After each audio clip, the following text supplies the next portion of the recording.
also the office. And I'm trying to keep up with all of these messages. That's what I'm working on today. There's a lot of Wonderful. you. It's awesome to see so many people. And actually missing today, we also have another team member, Suzanne Emery, who's a program director with us as well. She lives in the Portland area in Oregon and also a program director. And I'm curious, show of hands, how many of our board members we have, or you can say here. So I know we have Julia. Do we have other board members here today? Camera is Type here. in Tamara. Camera. Oh, hi, Tamara. Okay, I have a hard time going through all the Yeah. screens. So we have Tamara and Julia here. We have a board member, 9 people on our board of directors, and they are fantastic supporters of the organization. So it's lovely to have some of you here today. And Rebecca Um, was here, and I don't oh know if yeah, she left. Rebecca. Yeah. Hi, Rebecca. Thank you for being here. Um, so we're gonna jump in. We're gonna keep our chatting fairly short at the beginning because we want to hear from you if you have questions, comments, and like we said, we're gonna do some draws. So make sure you enter your name and where you're from in the chat box. And if you have questions or comments, feel free to type them in there as well if you don't want to ask them live when we open the room for questions. So going back to how this process came to be, we knew for quite a while that the book needed a new edition. The original book came out in 1999, and it was situated in where FASD was at the time. And it was such a precious tool. It changed the lives of so many people.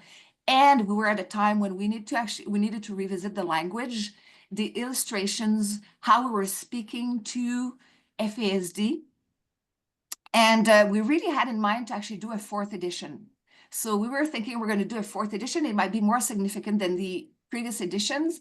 And as we got to work, we realized that we were working on much more than an edition. We were changing, the bulk of the text was being completely changed. So were the illustrations.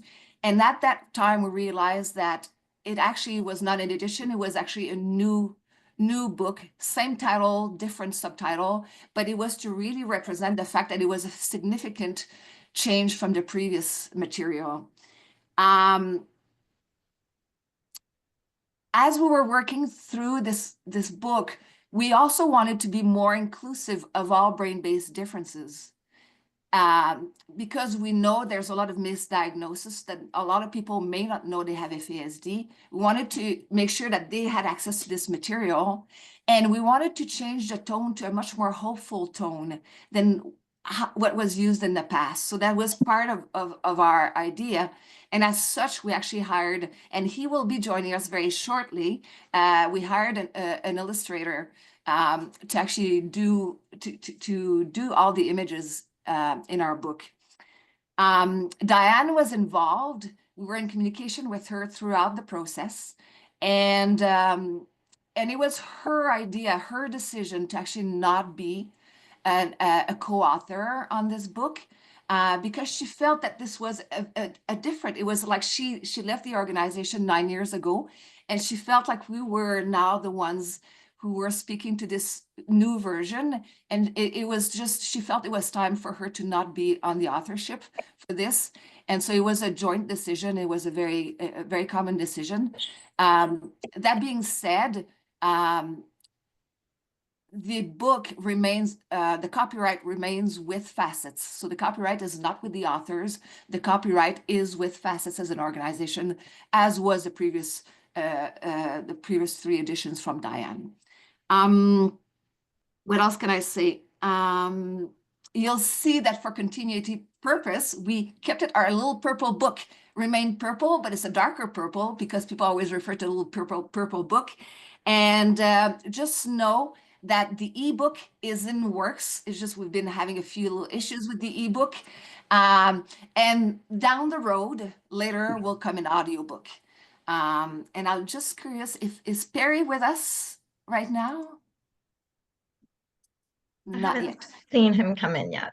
Okay, perfect. So when Perry comes in, who's the artist, he's going to join us. He's currently teaching at the school, so he's going to pop out of his art class to come and talk about his contribution to the book. So we're going to bring him in when he comes, because he's going to have to go back to his students. So we wanted you to meet him. He's been such an amazing, he's played a very special role in the process of designing this book. So you're going to get a chance to meet with him. But now I will pass, actually, just before we move on with this brief description. Are there any questions, comments in terms of the process of the book and how it came to be? If not, I'll be passing it on to Lynn, who's going to give you a bit of a flavor of Yeah. Thank you, Natalie. So we wanted to just, excuse me, read a bit of the book. It's actually coming from the introduction. Hopefully, you'll have your copy soon. We'd love for you to get to see it yourselves. But we wanted to just tell you a little bit from the words in the text there. Thanks, Julia. She's holding up her copy. Some people have already received them. For some people, it's taking a bit longer for them to get to, I guess. But so these are just a few paragraphs from the introduction of the new version of the book. In its original and subsequent 2 editions, the emphasis of this little purple book was on FASD. In this updated and expanded version, we draw attention, excuse me, to the fact that the brain is the brain and that the FASCETS neurobehavioral approach described in these pages is applicable regardless of the source of the brain-based difference. In an attempt to eliminate silo thinking, to encourage acceptance of and equal support for all BBDs, brain-based differences, we've moved to speaking more broadly about neurodiversity. Because of this shift, FASCETS became the FASCETS Center for Neurodiversity in 2024, reflecting that our workshops and resources are for everyone involved with brain-based differences. In this book and in our workshops, we still address FASD specifically. This BBD remains stigmatized, underrepresented, and misunderstood, leading to a lack of support and services for those with FASD and their families. In reality, that includes most of us, since research shows that FASD touches most of our lives in one way or another, whether we're aware of it or not. One of the overarching messages of the FASCETS neurobehavioral approach, and of trying differently rather than harder, is that individuals with brain-based differences are not broken and they don't need fixing. What is broken is our society's ability to recognize and accept the breadth of abilities and challenges amongst people. This book is an invitation to everyone, regardless of profession, background, or connection to BBDs, to gather together and try differently. It's a journey of curiosity about behaviors, what they communicate, and how the brain impacts them. So we're just so excited to have you on this journey with us. Thanks, Lynn. Thanks. Mm-hmm. And I showed the cover. We're very delighted with, in general, how this all it came together, and all the support we received from the community as we were putting the book together. Melissa, do you want to speak to who will benefit from this book? Why we put this book out there in this revised version? Sure. Who will benefit from this book? Everyone. And I truly believe that. As a counselor and a community-based counselor here in Virginia, I utilize all of the information that's in this book on a daily basis with all of my clients, regardless of diagnosis. And what we realized is that the research is really trending towards neurodiversity right now. It was really exciting as we were going through the endnotes and as I was looking at research upon research upon research, that we really are looking at neurodiversity, meaning looking at lots of different diagnoses and all having those same primary characteristics that we talk about in our book. So it's really important that this model can be used for anybody, and that regardless of traumatic brain injury, autism diagnosis. I know in our own home, we use it for an individual on the autism spectrum, as well as utilizing it as a military family for individuals that may come back with traumatic brain injuries, like my brother, who was a U.S. Marine. It made our journey so much easier to understand from a brain-based perspective. And it really does take away that blame and that shame that unfortunately is present if we're not understanding that the brain is what we're looking at here. Really important too to remember that we have not stopped talking about FASDs. Really, really critical to have that information, especially now as we know that, as we say in our book, the statistics show that 1 in 20 individuals may be affected with an FASD. And I think, and Lynn and anybody else can speak to this as well, really important to take away the blame and the shame that may go along. We want to make this a safe place that we can really talk about neurodiversity. And we think it is so critical that we have that aspect because, as we know, individuals may not even identify that they're diagnosed or even have an FASD. And so that's really critical that we continue to do the research and we continue to really be vocal about that area. But again, this book is for everybody. Mm-hmm. Mm-hmm. Yeah. Lynn, anything you want to add to this?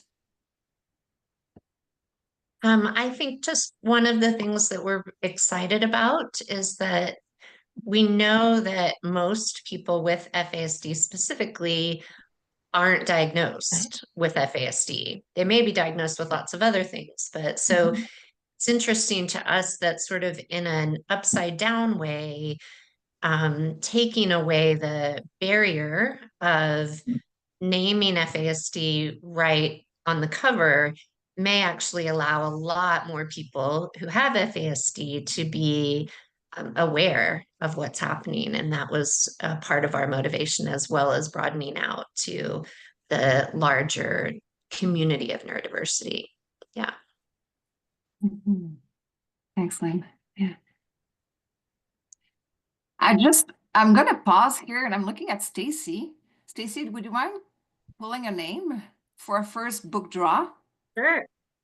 Yeah, because we have quite a few folks here now. So as we talk through our hellos and our book, we're gonna just be drawing some books. So go ahead. So our first one is Kelly McCoy. Congrats, Kelly. So we'll make Congratulations, sure. Kelly. And I think we have contact information for you, but you can send it to Stacy in a private chat, or Stacy will connect with you in a private chat to get your contact information. Hello, Well, Michelle. I thank see some of you you. just joined.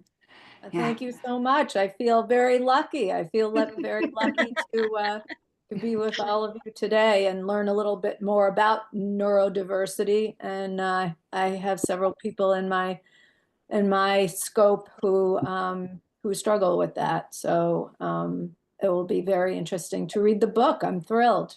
Thank you. Yeah, thank you. Thank you. Fantastic. I'm just going to check quickly, is Perry with us yet? Perry, if you're here, feel free to pipe in. Okay, I'm expecting him in the next few minutes. His class was starting at 10 after, so he's going to get his students all set up in his art room and he's going to join us. So very shortly. So Lynn, I'll pass to you to speak about like the main pieces we're really excited about with this new updated version of the book. Thanks, Natalie. Yeah, so as Natalie said, we did feel like when we started this project a couple of years ago that we were going to do some edits, update some language. And the more that we got into it, the more we realized that there were a lot of things that we wanted to include and shift a bit to be able to reach a broader audience and speak to neurodiversity as we understand it today. And lots of folks are talking about neurodiversity across the board. Like Melissa was saying, lots of different diagnoses. So whether we're talking about autism spectrum disorder, fetal alcohol spectrum disorder, maybe we're talking about dementia or Parkinson's, or maybe we're talking about traumatic brain injuries, like Melissa was talking about. Maybe we're talking about Down syndrome. I mean, we could spend hours listing all of the different diagnoses, that really indicate that something has changed or was formed differently in the brain. And that is where we start talking about brain-based differences. So we're very excited to kind of open up to all of those communities. And part of that process too was looking at the language that we were using throughout the manuscript. So lots has changed over the last 10 years. It's been a long time since there was any edit at all of the third edition of Trying Differently Rather Than Harder. And so part of what we wanted to do was kind of dance with the language a bit, to realize people are in all different places as far as what language they feel honored and respected by. And that is our primary concern, is that we can be honoring and respectful of all people in the language that we use.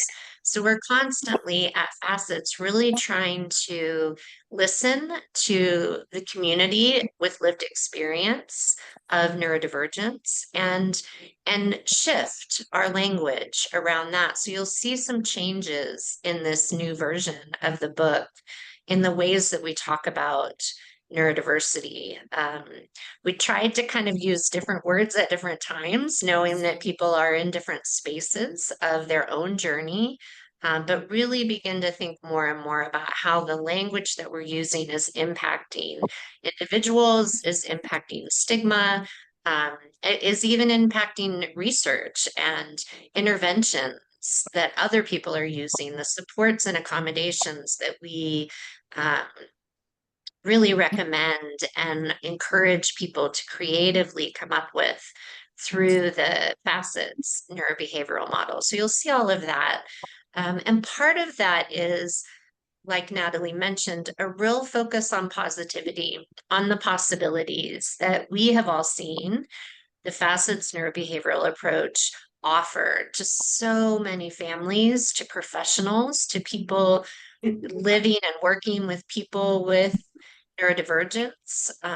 Really wanted to focus on that positivity and hope and help reduce the fear. We know that there is a path forward towards more thriving, more flourishing. And so we want to really encourage that conversation. Sometimes when we talk about the behavioral characteristics of neurodiversity,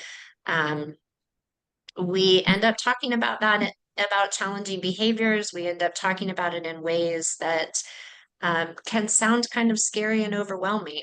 And not that life doesn't get scary and overwhelming. We completely acknowledge that as well. But our hope is that we are bringing a positivity and a hope to the conversation that sometimes might be missing. Part of what we wanted to show too was the power of shifting your paradigm and implementing the FASCETS neurobehavioral approach. So you'll notice that the chapter of stories on implementing the approach got a whole lot longer. We actually ended up going through and looking at every primary characteristic of a brain-based difference and giving at least one, sometimes multiple stories about how that might play out in real time, in real families, in real principal offices, in real relationships. So one of the things that's a little bit different about the FASCETS neurobehavioral model is we don't have a list of interventions. We have a process that we go through to find accommodations and supports based on the strengths of the individual. And so we wanted to really include lots of stories that show that. I'm just seeing Perry on my screen. So I want to pause for a moment and pass the baton back to you, Natalie, so it can get to Perry and we can hear from him while he's available here. Wonderful. Thank you, Lynn. So we are delighted that Perry, as I mentioned, could join us today. Thank you, Perry, for being able to take a break from your class. I'll quickly introduce you. Perry, I've known Perry for quite a few years, for living in the same community, and I've watched him and had the experience of having many people I knew with brain-based differences, with FASD and other brain-based differences, be taught by Perry and seeing how much of a safe haven he was able to create in his space where people could go and feel seen, feel acknowledged, respected. And he's got a beautiful voice. He is a great advocate for everyone on the neurodiversity spectrum. And so for me, given his beautiful art, it was a logical collaboration. And we were so happy when he agreed to work with us. So Perry, I'll let you take it from here and let you speak to the process and the work, like your thoughts about the work that we do and how it meshes with what you do as well. Sure. Yeah. Thanks so much for that, Natalie, and great to see you, Lynn and Melissa, again, and all the faces out there, some of whom I know, many of whom I don't, but it was great to be included in this. Yeah, with kind of the work that I've just kind of naturally done in my classroom for a couple of decades. And also, of course, we're all learning too, and I've increased my awareness of how I work with a variety of students and the importance of, I don't know, being in a classroom, being in the school system. I've learned so much about. There was times when I felt like I don't know if a school structure system can work properly with the multiple kinds of kids and needs that we have. So I think it's great for teachers, for us to individually be able to try to make the changes we can in our own classroom within our own sphere of influence. So, I mean, being an art teacher, I have a classroom where I have a lot of openness of ways that people can express themselves visually and interact with each other. And so I've just felt a lot of growth for myself in those years and seen great growth with my students in our little community in our classroom. And so working on the artwork for this, I mean, I'm a professional artist as well as an art teacher, and I don't often do illustration-based things, but I've done a huge variety of art in my own life. And I mean, knowing Natalie and the work she's done, it was quite an honor for when she approached me with this project idea, and I felt like it just felt right to go ahead and pursue it. So, I mean, yeah, we met, and I've made like a huge stack of drawings of different versions, all these different some of the things that were on the screen there that Natalie had up there. Yeah, it was great back and forth with Lynn and Melissa and Natalie and I to hone some of these descriptors and articulated concepts in the book into more of the visual version of it. And yeah, it was great for me to explore visually.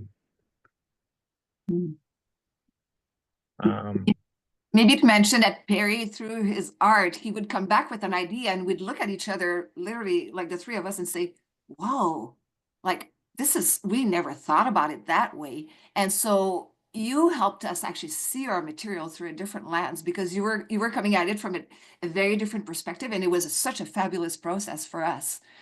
And so we hope that the illustrations will do that for people as well, for others.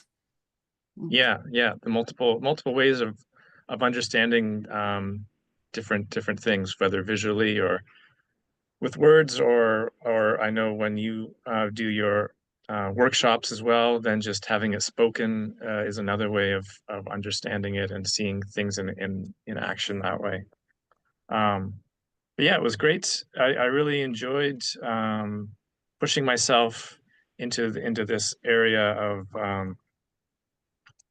of illustrating. Some of these concepts came very easily for me. I was just able to channel get into a mode where I would channel just idea after idea after idea and figure out the best way to visually represent things. Other times, I'd have to, the way the creative process works, you walk away, things sort of bubble away in your brain and then come back, and then they start to synthesize into different ways.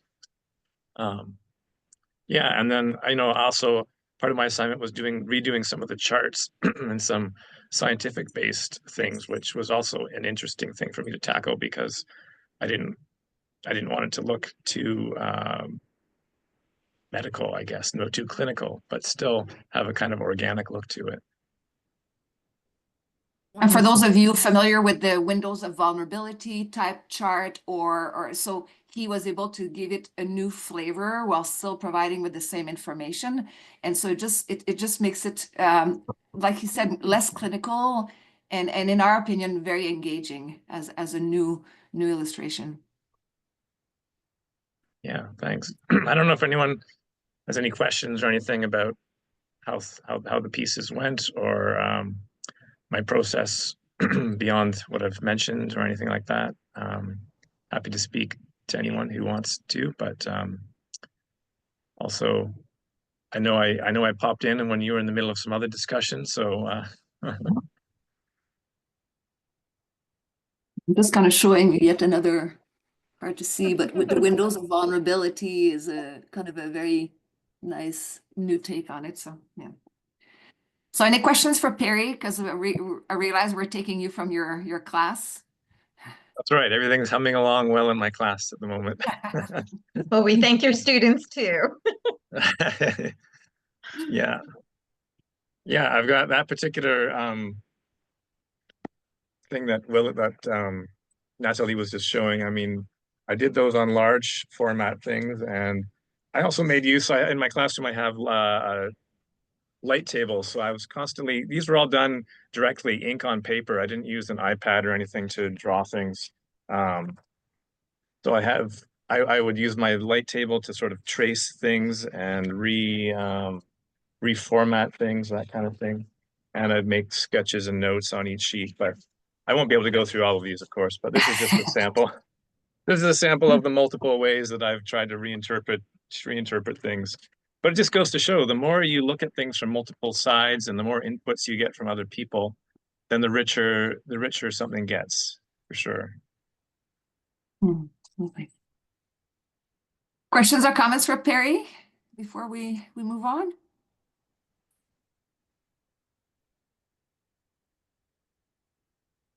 I mean, let's see a raised hand if there is one. You can unmute. Otherwise, I'll say a big thank you to Perry. Thank you so much for finding the time, Perry, to join us.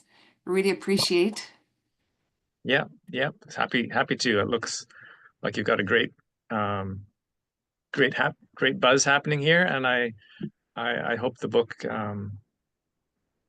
takes off into lots of open arms for sure. Thank you so much. You take care, and then we'll be in touch. And Okay. people, you will find Perry's contact information in the book. His website is there, his contact information, everything is there, and we speak about him a few times in the book. So, yeah. And I see your Thanks question. so much, Perry. Yeah, for sure. Great. Thank you. Thanks, Take care. everyone. Okay, take care. Bye-bye. Bye-bye. So I think So that was actually a Go perfect. ahead, Lynn. Yeah. Well, I was just going to say, I think that was a perfect kind of add on to the things that I was talking about. Perry's illustrations were really a big part of how we wanted to convey some positivity and hope and even lightness, sometimes maybe a little bit of laughter. He has a wonderful, playful way of seeing things that can sometimes feel really heavy and challenging. One of the things that he did for us, and Natalie, maybe you could pop those illustrations back up, but I'll speak to one of them. You know, I was talking about changing language earlier, and one of the ways that we have done that is really to begin to talk about developmental timelines rather than developmental age or just maturity, which was really important language for a long time as we were beginning to shift our understanding. But you can see up in the upper right corner there, those circles that have different kinds of cognitive skills. And what we see is uneven development, really for all of us in all of our lives, but especially for people with brain-based differences. We can see a lot of uneven development. And we love the way that Perry captured that in this illustration so that it's not so linear. It's not about being ahead or behind. It's about being wherever you are on your own developmental timeline, recognizing that the size of these circles are going to change over time, probably. Some of them are going to get bigger, some of them might get smaller, and they might change depending on the day, as they do for all of us, how tired we are, how stressed out we are, how hungry we are, those kinds of things. So we're so appreciative of the way that Perry was able to capture that in his illustrations. And you can see that across the board throughout the book in the ways that he illustrated various concepts. So thank you for that, Natalie. And I think that points to the last thing that I wanted to speak about in our hopes for the book and the changes in the book. We're always thinking at Facets about how we can take away any barriers that might be present to people really getting the information about the Facets neurobehavioral approach and being able to then apply that to the people, USAID has been viewed as one of the their most own effective. lives. It is not helping America Well, maintain its position of let's strength around the world. see. Natalie, I think you can maybe mute, if we can just make sure everyone is on mute. Top five Yeah. offense, so lock I'm it in. trying to. Really If you're so great. I mean, helpful. like every time we talk about, as does North Korea, right? Like every okay. time.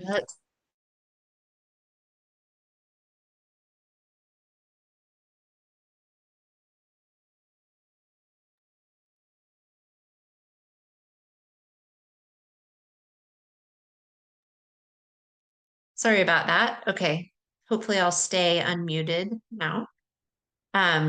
So we're always looking at what are the barriers there that are keeping us from being able to reach more people with this approach that has dramatically transformed our lives on the Facets team. All of our lives have been completely transformed by it. That's why we're doing the work that we're doing. And countless, tens of thousands, literally, of other people over the 25 years that Facets has been really working and spreading this construct that started with Diane Malbin's work over all these years. And one of the things that we saw as a barrier, again, was the language that we were using. And even, as I mentioned before, having fetal alcohol spectrum disorder on the cover of the book, because so many people would pick up the book, or we would talk about the approach, and they would say, this doesn't have anything to do with me. I don't know what fetal alcohol spectrum disorder is. It doesn't have anything to do with me. Whether that was because of some sort of shame or blame that was feared, or just a lack of knowledge, all kinds of ways that we found people were not able to access the information that we were offering. And so that's one of the things we're wanting to do.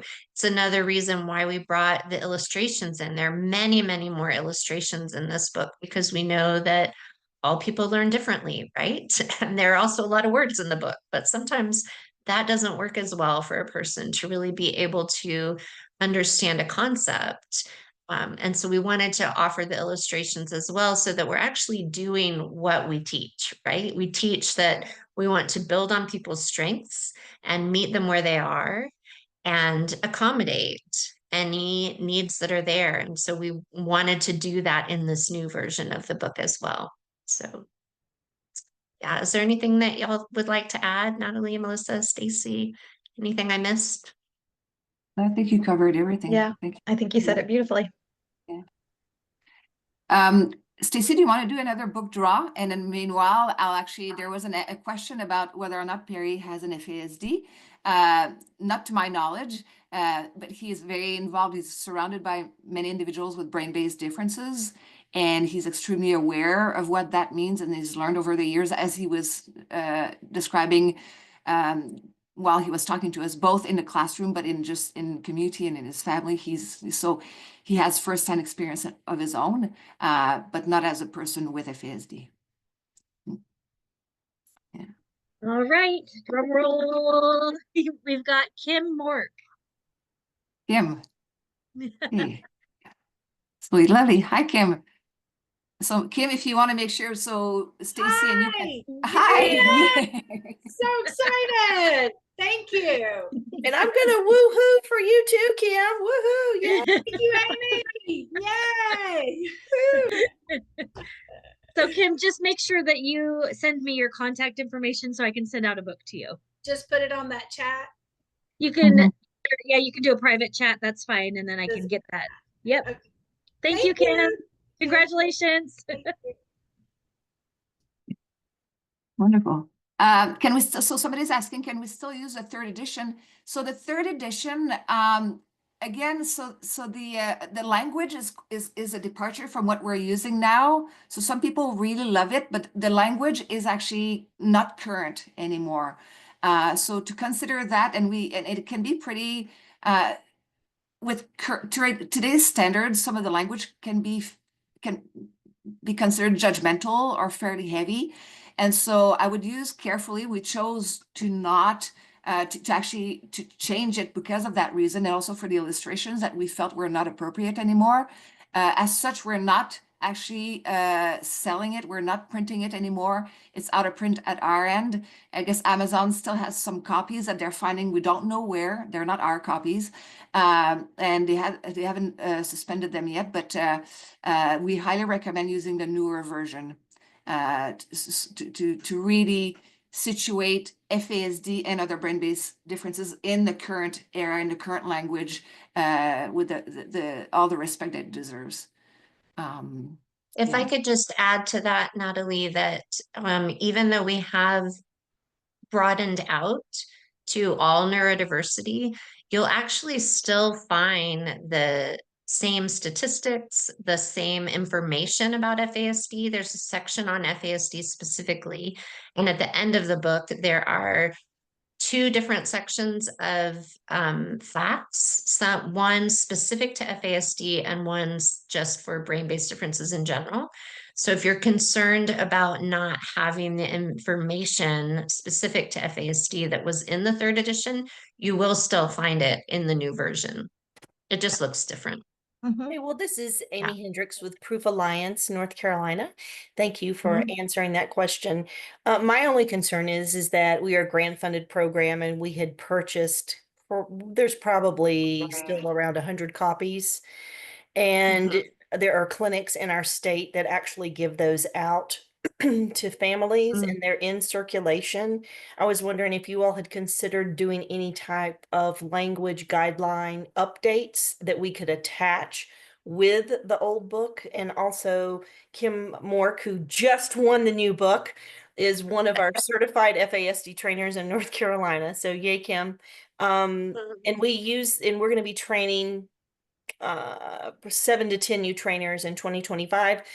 And I don't have a problem with getting the new books, but then I have an existing team of 12 trainers that don't have the new books, and budget wise, that's can sometimes be difficult. So if you could consider any of the making a note of language updates, because there are many out there in many states floating around, and they're still giving that to families. So just percolate on that a bit and then let me know. So. Yeah, thank you for the suggestion, Amy. I will take it. We'll take it seriously. That would be something easily. It would be feasible. It would take a bit of time, but it would be feasible for sure. And maybe to add that there's not going to be any harm done by continuing to use the previous book. It's a safe book. It still highlights the approach in a good way. For us, it was definitely updating the language, but there's not going to be any harm. So it's fine.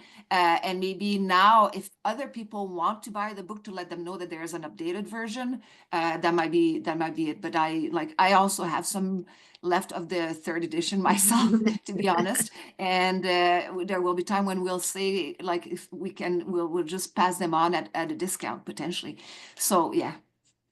And we do also always want to acknowledge this book that Diane wrote has had an incredible impact over many years. And we are so grateful for the first 3 editions of this book. You know, it's not We're not in any way trying to take away from the No. incredible work that Diane did with these first editions. So absolutely. It was a perfect work that was required at the time it was created, and for a good 20 years. So that's perfect. So yes, but Amy, we've heard you, and I've written a note. So.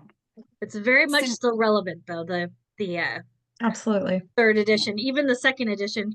I had a couple of those that I've handed off to people who maybe weren't able to afford to get one of the books, and it's also still very relevant. So yeah, I thought so, but just wanted to throw that out there about the language updates. I think could be important.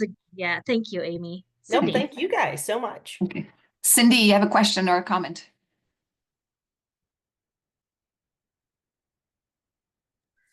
Yeah, I just wanted to, I think, just comment on the language piece and the expansion into the neurodiversity. When I was working, I would often recommend that teachers who are very busy and new ones, especially that are overwhelmed, look at one lens. And I really like the work of FASCETS with the, looking at the individual and coming up with what is needed to meet their needs in terms of what we're asking them to do. And the sort of the front and center focus on FASD, though, was sometimes a barrier for some people, especially teachers who were concerned that they were looking to, or would appear that they were diagnosing a child, which we of course knew they weren't. But having that lens to look at all brain-based disabilities or brain injuries, I think is an amazing update, and will take away some of that, or just will expand it, because unfortunately FASD still does carry a great deal of shame and negativity in a lot of communities. Thank you for that, Cindy. I think that's hugely important too, because I've gone to a couple of different like foster care trade shows, and we had our banner that says fetal alcohol spectrum, and people would just walk on by seeing that and saying, oh, thank goodness we don't have that. We don't have to deal with that. So I think what you said about it being a barrier is absolutely right. And I think our reach can go much further when we're all inclusive of all brain-based differences. Thank you, Cindy. Absolutely, Stacy, and thank you, Cindy, for that. I think that speaks to two things. One, the incredible excitement around being able to expand this to neurodiversity, and two, the hallmark that it is so critical that we start taking away that shame and blame and stigma attached to FASDs. And so there's a lot of work yet to still be done, but thank you. And as you've said too, many are not diagnosed. So if you have that lens as a more general piece, you can meet those needs. Thank you. Anyone else? Questions, comments? You can write them in the chat box or ask them live. Anything here? Okay, I'll just show you another quick slide while and again, you can simmer, you can keep percolating your questions if they come up. It's never too late, but I will show you a slide with some of the contact information for next steps for you. So if you want to order the book, what's new this time is that it used to only be available on Amazon.com. It is now available on all Amazon platforms, which means that wherever you live, your shipping is going to be affordable, and the price has been prorated to the currency in your country. So that's going to make the book a lot more affordable across the globe. The other thing is that we've reduced the price of the book by $5. It used to be $22.95 US. It's now $17.95 US. We're cutting our margins so it can go out there more broadly. That's because that's our ultimate goal. So go visit your Amazon if you want to purchase or if you want to recommend it. Beware that both versions of the third edition and the new edition will pop up. For more information about our organization, feel free to go to our website, and you'll see on our front page there will be a pop-up if you want to sign up for our newsletter. We don't pester, we don't send a lot of information. It might be at the most weekly, newsletter maybe once a month, and it's mostly information about our upcoming workshops. So if you want to stay informed of what we're doing, what's happening, feel free to sign up. And there's also signing up for our workshops. So we have online workshops about the material where we dig much, much, much deeper than what you see in the book. We provide the tools to help you. So that's through our workshops.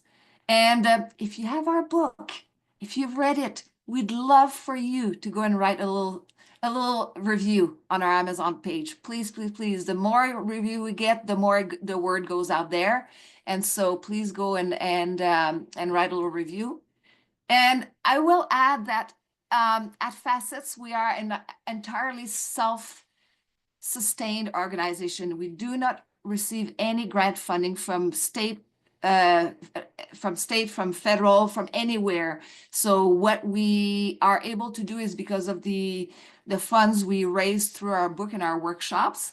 So and through donations. So if somebody is interested in supporting the organization, please consider going on our website, and we have a nice little donate button at the top, and we'll be happy to acknowledge and send a tax receipt. The book took us 1.5 years and was basically paid for by the funds we were able to raise on our own through our work. And so and overall, we have one FTE position, like one full-time position between all of us. So we are a small but mighty here. So and just saw a comment from Angèle. Yeah, there's a couple questions I see in the chat. And Okay. Natalie, I'll put some of those links in the chat as well. Okay, thank you. The reading and name change. Okay, yeah, so the name change. So our name used to be FASCETS, so Fetal Alcohol Spectrum Consultation, Education, and Training Services. That was the acronym for FASCETS. We've let go of the acronym. If people ask us what FASCETS stands for, we will give back the history, because we came from FASD, and we are standing strong still in the field of FASD. And we have now brought in to really make sure that people know that our approach applies across the board. So our new name is now FASCETS Center for Neurodiversity. Reviews change the metadata. Okay, so Angèle is saying that, of course, the reviews change the metadata. So please leave a review. Yes, thank you for that. Other question, is there a possibility of getting a bulk pricing for facilitators? Yes, so we are working on that right now. I think what we're settling in for is, so because we've reduced our margin on the regular book itself, we can give as big a discount as before, but we're looking at $15 a book for facilitators in bulk. We'll analyze how that's going, but at this point, I think this is what we seem to be able to offer. Anything else? Any other question that you've seen? Jeanette said, how do we sign up for the newsletter or contact list? You want to speak to that there? Yeah, so if you go on our website, and I'll try to show you here, I'll pop my screen. When you go on our website, so there is a link in the chat. Melissa put the link to the website in the chat. So if you click on that link in the chat, it'll take you there. It should take you directly there, yeah. Thank you. And I will show our webpage live. So when you go in right now, there's a new pop-up for the book. And then when you close it, you can subscribe at the top button. And eventually there's also a pop-up that comes up. But subscribe by just putting your name and email address, and you'll be entered into our distribution list. I had a question. Hi, if you can hear me. I'm Kevin from Portland, Oregon, from Lake Oswego. And just first of all, huge fan. I wish we would have found you, or you were around 17 years ago when our daughters were quite young. But I've taken a class with Melissa. We've worked with Eileen Devine, and of course have your book. I just ordered 3 more to share with people. But my question was more about, since we have this distinguished audience plus all the participants, on education and what's going on in the educational world as far as advocacy. Specifically, for an example, my daughter also, besides FASD, has dyslexia. And so, like, for example, here in Oregon, that just now is being codified. So where schools districts have to provide or training to one educator, just one, one educator, K through 5, each school has to be trained. And then through that one resource, they can help kids. And again, dyslexia is prevalent, right? It's a lot more than prevalent, but they're just now, because of advocacy and because of new laws, getting support for that. I'm just curious where we are kind of in that life cycle with FASD and brain-based differences. Are you seeing a lot of activity out in the field and education, or laws being discussed that would help give support formally to school districts and families, both in the US, Canada, and elsewhere? Mm-hmm. I'll start globally, and I would invite people to pipe in as I start. So we know that California has now a new law that, like, FASD is recognized. So they are looking at implementing more and more. And we have some facilitators in California looking at making sure that the neurobehavioral approach, the FASCETS neurobehavioral approach, is being brought into the schools. And we definitely have a lot of our facilitators who are getting trained, who are getting in with a focus to actually turn around and work with school districts and schools. So it really depends on how many facilitators we have and what people's focus is. We have gotten at FASCETS some requests. We have presented to schools directly from FASCETS. I have, like many of us, have individually as well. I think it's, to be honest, though, it is individual by state, by province, and by school district in terms of how it's recognized and embraced. And it's a matter of getting people on board. And I don't know if somebody else wants to comment about that. Thank you. I Cindy? can help with that comment. Oh, go ahead. Okay, and then Cindy, and then Shannon. Okay, I was just going to say, in British Columbia, FASD is recognized as a disability and fits under our physical disability category, which will provide some supplemental funding. We don't necessarily have the same types of laws in terms of what service needs to be provided, but as many of the US jurisdictions. But I think this is probably similar to elsewhere too. It is challenging to get that diagnosis because it does need to be done by a multidisciplinary team. And I'm not sure that there are private teams in BC that are doing that. So it's a huge wait list. And Shannon? Yes, I was going to say that, yes, to Natalie's point, California, we did we lobbied a lot and recently got FASD as a qualifying category for special education under OHI.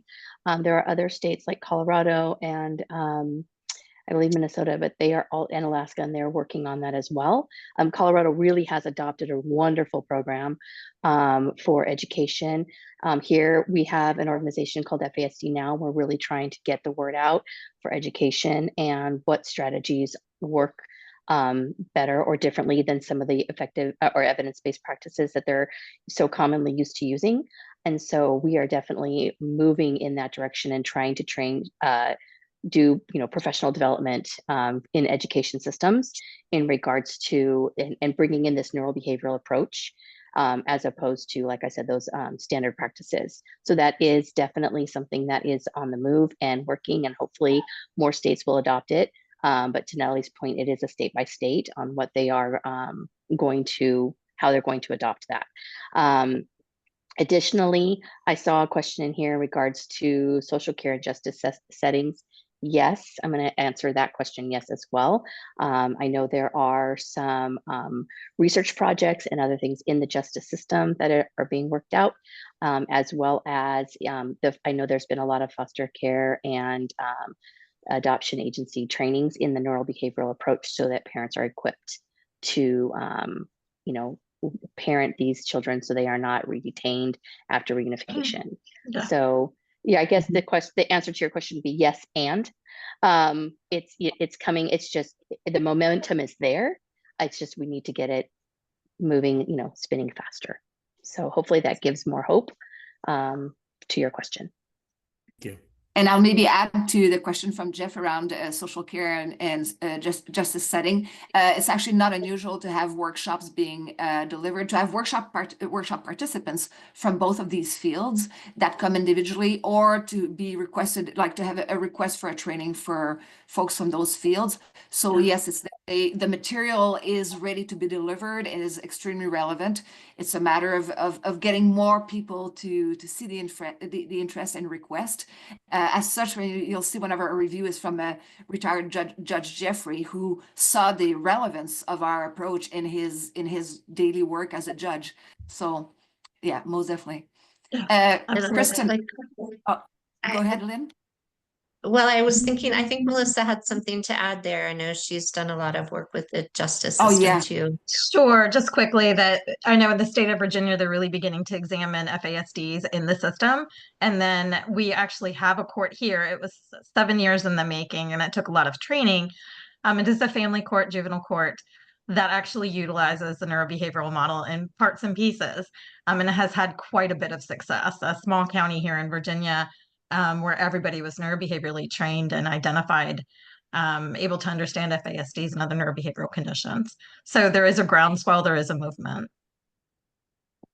One of the really exciting things that we do at FASCETS is train facilitators. So we have almost 100 trained facilitators in the FASCETS neurobehavioral model now, and they are all over the world doing trainings really in every system you can imagine. So it's exciting.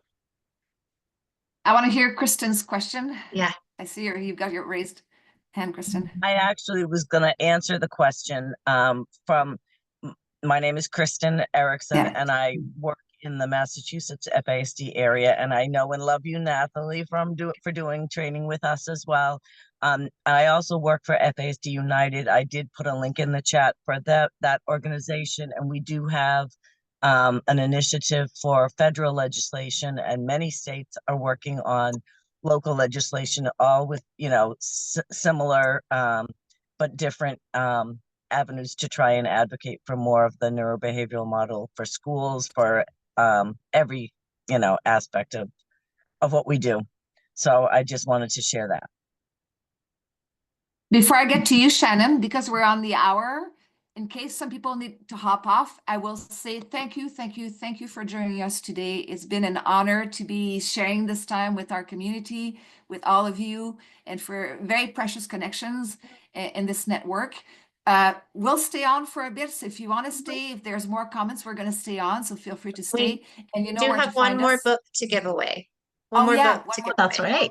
Yeah. Okay, ready? Michelle Traeger. Hey, congratulations, Michelle. Fantastic. Wonderful. All right, so we're going to keep chatting. And so Shannon, you have a comment?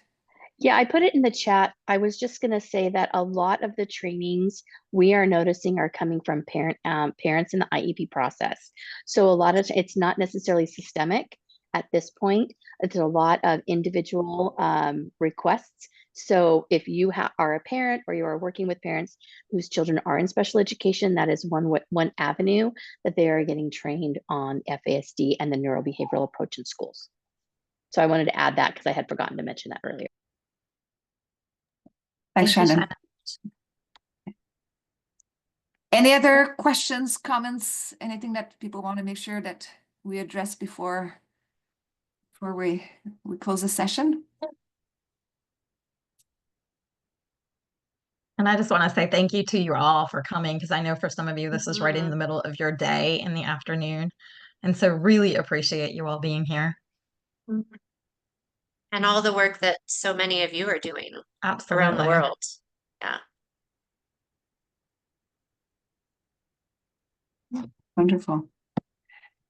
All right. Well, thank you so much. If there's no, is there just, okay. If there's no more question or comments, we're thanking you again one more time.